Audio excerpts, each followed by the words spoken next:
सलाम, नमस्ते, सत श्री अकाल। मैं हूं रजा और आप देख रहे हैं वॉर अपडेट। जी हां, जिसके अंदर मैं आपको यूक्रेन और रूस के बीच के जंग के तमाम अपडेट्स आपको देने वाला हूं।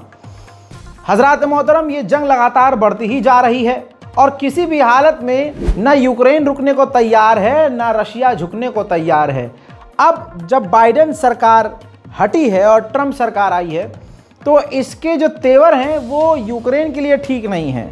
यूक्रेन को पहला और सबसे बड़ा झटका बाइडेन सरकार जाने के बाद ट्रंप ने ये दिया है कि ट्रंप ने कह दिया है कि यूक्रेन के रिकंस्ट्रक्शन में, यूक्रेन को दोबारा बनाने में अमेरिका साथ नहीं देगा।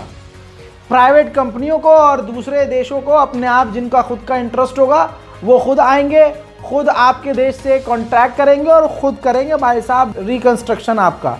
हमारा उसमें कोई रोल नहीं है।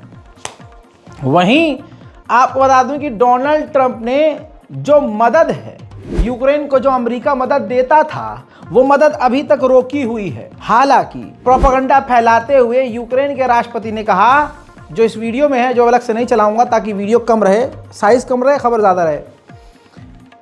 यूक्रेन के राष्ट्रपति इसमें कह रहे हैं कि बहुत सारी चीज़ें बदल रही हैं, लेकिन हम शुक्र अदा करते हैं ऊपर वाले का कि अभी तक अमेरिका ने मदद नहीं रोकी है।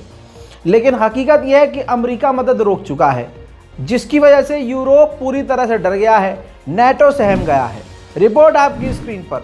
नेटो का अब फैसला यह है कि हम यूक्रेन की मदद करेंगे और यूक्रेन को लगभग 40 से 50 हज़ार सैनिक अपने देंगे। जी हाँ, अब यूरोप सोच रहा है कि हम अपने 50,000 सैनिकों को यूक्रेन की मदद के लिए फ्रंट लाइन पर तैनात करें।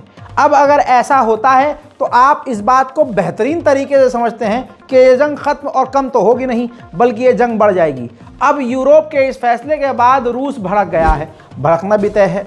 रशिया के विदेश मंत्रालय के द्वारा कहा गया है कि सिचुएशन अभी तो कंट्रोल वाली है, लेकिन अगर ऐसा यूरोप ने कुछ किया, अपनी सेना तैनात यूक्रेन में की, तो सिचुएशन अनकंट्रोलेबल हो जाएगी, फिर कंट्रोल में स्थिति नहीं होगी। क्या होगा, कैसे होगा, वो तुम देख लेना। हजरात, आपको मालूम है कि डोनाल्ड ट्रंप ने पूरी दुनिया को झटका दिया है इलीगल माइग्रेंट्स को वापस उनके देश भेजकर। लेकिन आपको बता दूं, यूक्रेन को एक और बड़ा झटका तब लगा जब यूक्रेन के प्रवासियों को भी डोनाल्ड ट्रंप ने मना कर दिया। पूरी दुनिया से इलीगल तरीके से जो भी अमेरिका जा रहे हैं उन पर पाबंदी है, साथ ही यूक्रेन के इलीगल माइग्रेंट्स पर भी ट्रंप ने पाबंदी लगा दी है। रशिया के पास हाइपरसोनिक मिसाइल है, लेकिन अमेरिका के पास नहीं है। इस बारे में डोनाल्ड ट्रंप ने अमेरिकी चैनल को इंटरव्यू देते हुए कहा कि इसमें हमारी गलती है। हमारे कुछ बुरों ने हमारे अपने, जिसमें उन्होंने ओबामा के समय का जिक्र किया और कहा कि हमारे बुरों ने ये हाइपरसोनिक मिसाइल का जो फॉर्मूला है वो रशिया को सौंपा। अब हम तो अभी तक स्ट्रगल कर रहे हैं कि हाइपरसोनिक मिसाइल बना ले, लेकिन रशिया हमसे ज़्यादा मजबूत हुआ पड़ा है। साथ में डोनाल्ड ट्रंप ने यह भी खुलासा किया कि ज़ेलेंस्की, यूक्रेन का राष्ट्रपति, खुद लड़ना चाहता था। यह उसका फैसला था कि मैं लड़ूंगा, और अब उसका मोटा नुकसान हुआ है। रूस को रोकने के लिए और पुतिन से बात करने के लिए मैं आगे हूं, और परमाणु रोकने के लिए, परमाणु संयंत्र के लिए और परमाणु को कंट्रोल करने के लिए मैं पुतिन से बात करूंगा। जब डोनाल्ड ट्रंप की नरम जुबान रूस ने सुनी तो पुतिन ने भी बहुत नरमी से जवाब दिया और एक तरह से इनडायरेक्ट में खुल्लम खुल्ला साथ दे दिया ट्रंप का। कैसे? ट्रंप ये कह रहे थे कि पिछला चुनाव भी मैं ही जीता था और अगर मैं जीतता तो यूक्रेन और रूस की जंग न होती। अब उसको ध्यान में आप रखिएगा। अब पुतिन ने क्या कहा? पुतिन ने भी ये बात कह दी कि आज डोनाल्ड ट्रंप जो राष्ट्रपति बने हैं, पिछले चुनाव में उनके वोट चुराए गए। अगर ईमानदारी से अमेरिका में वोटिंग होती तो उस वक्त राष्ट्रपति यही बनते और आज रूस और यूक्रेन की जंग न होती। पुतिन ने आगे ये भी कहा कि अगर ट्रंप हम पर पाबंदी लगाते हैं तो इससे सिर्फ हम इफेक्ट नहीं होंगे, पूरे यूरोप में और पूरी दुनिया में तेल के प्राइस हाइक होंगे, बढ़ेंगे, और तेल के प्राइस बढ़ने से अमेरिका को और हमको दोनों को ही बराबर नुकसान होगा। उधर रूस के क्रेमलिन ने भी ऐलान कर दिया है कि रशिया तैयार है अपने न्यूक्लियर हथियारों को लेकर ट्रंप से बात करने के लिए। हालांकि ये खबर अभी मैं बता चुका था कुछ दिन पहले, लेकिन अब आधिकारिक तौर पे कंफर्म हो चुकी है खबर कि अब यूक्रेन 18 साल से शुरुआत कर रहा है ज़बरदस्ती बच्चों को शामिल करने के लिए। यानी अब यूक्रेन को सेना की इतनी कमी हो रही है कि फौज में भर्ती होने की उम्र को घटाकर वो 18 साल करने वाला है। वहीं यूक्रेन ने रशिया के ब्रयांस्क के ऑयल फैक्ट्री पर ड्रोन हमला करके भारी तबाही मचा दी है।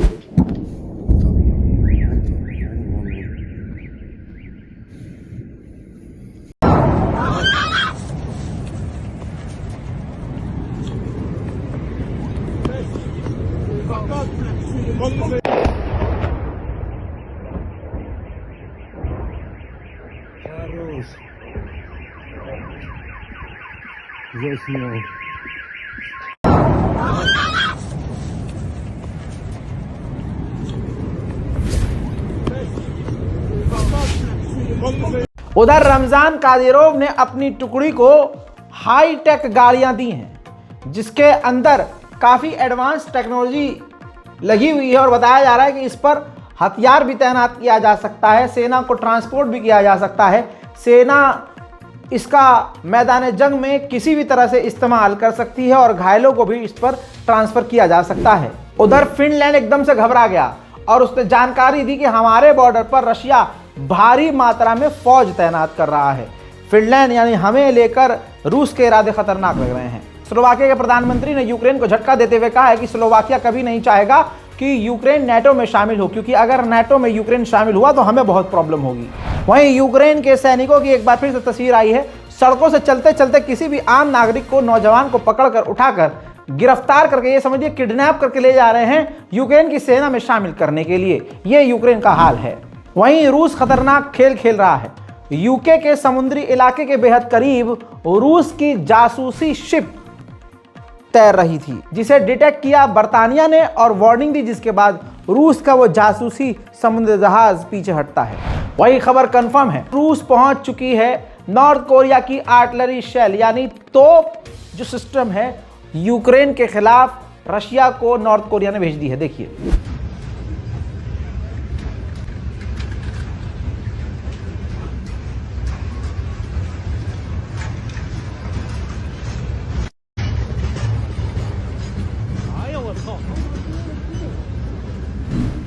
हजरात, कल तक जो यूक्रेन के साथ उछल रहे थे, आज अमेरिका की सरकार पलटते ही औकात पे आ गए हैं। सबका समय आता है दोस्तों। चेचनिया, जर्मनी, पोलैंड तीनों देश यूक्रेन के जो लोग वहां जाकर पनाह लिए हुए थे, जो रेफ्यूजीज थे, उनको लात मारकर वापस यूक्रेन भेजने की तैयारी कर रहे हैं। आप जानते हैं कि मैकडॉनल्ड जो है इजराइल को सपोर्ट करता है और उसने खूब किया है, जिसका पूरी दुनिया में भारी विरोध भी हुआ है और मैकडॉनल्ड को नुकसान भी हुआ है। लेकिन यही मैकडॉनल्ड से रूस बिछड़ता है, क्योंकि रशिया के खिलाफ मैकडॉनल्ड ने यूक्रेन और अमेरिका के सैनिकों की पहले खूब मदद की और अभी भी की है।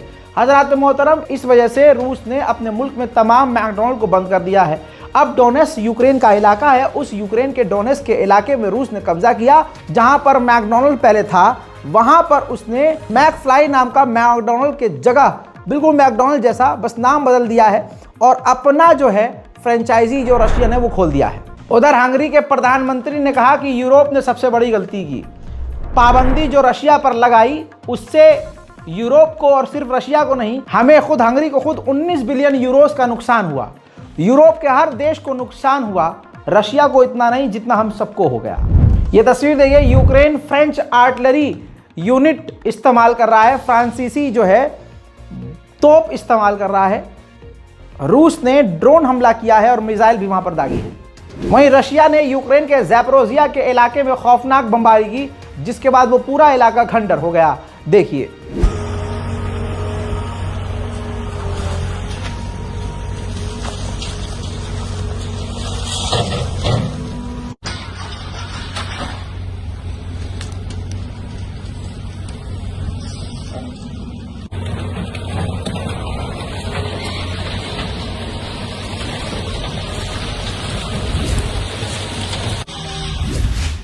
नाटो को भी डर है कि यूक्रेन हार ही जाएगा। अब नाटो के चीफ ने कहा है कि अगर यूक्रेन जंग हारता है तो हमें यानी नाटो को ट्रिलियंस ऑफ डॉलर का नुकसान होगा जो हम कभी भर नहीं पाएंगे। वहीं रशिया ने अपनी आर्मी को एक बार फिर से खतरनाक Su-35 एडवांस फाइटर जेट सौंप दिए हैं। उधर स्लोवाकिया के प्रधानमंत्री ने बड़ा खुलासा किया और कहा कि यूक्रेन हम पर साइबर अटैक कर रहा है। वहीं रशिया ने अदला बदली में 757 यूक्रेन के सैनिकों की लाशें यूक्रेन को सौंपी हैं। रशिया यूक्रेन वॉर अपडेट में फिलहाल के लिए इतना ही। दुआ कीजिए कि सारी दुनिया से जंग, वॉर, खुरेजी खत्म हो, इन सब का एंड हो, खात्मा हो, दुनिया में शांति और अमन आया। इस रिपोर्ट पर अपनी राय कमेंट में लिखिए, चैनल को सब्सक्राइब कीजिए, वीडियो को लाइक कीजिए। जय हिंद।